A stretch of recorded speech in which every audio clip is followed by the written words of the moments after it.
నాకు అనుమానం లేదు, రాబోయేది వన్ సైడ్ ఎలక్షన్స్ ఉంటాయి. 2024 అసెంబ్లీ కంటే మెరుగైన ఫలితాలు చూడబోతున్నామని మీ అందరికీ తెలియజేస్తున్నా. మళ్ళా అభ్యర్థుల ఎంపికలో మీరు తప్పు చేస్తామంటే మాత్రం కుదరదు. ఏది కూడా ప్రతి ఒక్కటి కూడా నిష్ఠతో చేయాలి, మనసు పెట్టి చేయాలి, భవిష్యత్తు కోసం పనిచేయాల్సిన అవసరం ఉంది.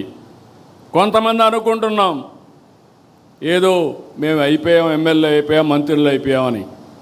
2 ఏళ్ళు అయిపోయింది, 3 ఏళ్ళలో మళ్ళా ఎలక్షన్స్ వస్తాయి. మీకు అందరికీ గుర్తుపెట్టుకోవాలి, వన్ టైం ఉండాలంటే ఒక ఆలోచన, శాశ్వతంగా ఉండాలంటే ఇంకొక ఆలోచన.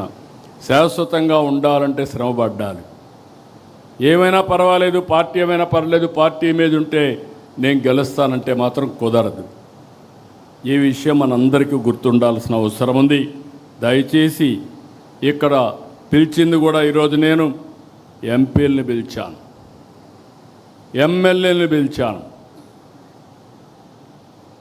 నేషనల్ పార్టీ ఎగ్జిక్యూటివ్స్ కానీ కార్యవర్గాన్ని అందరిని పిలిచాం, రాష్ట్ర పార్టీ కార్యవర్గాన్ని పిలిచాం.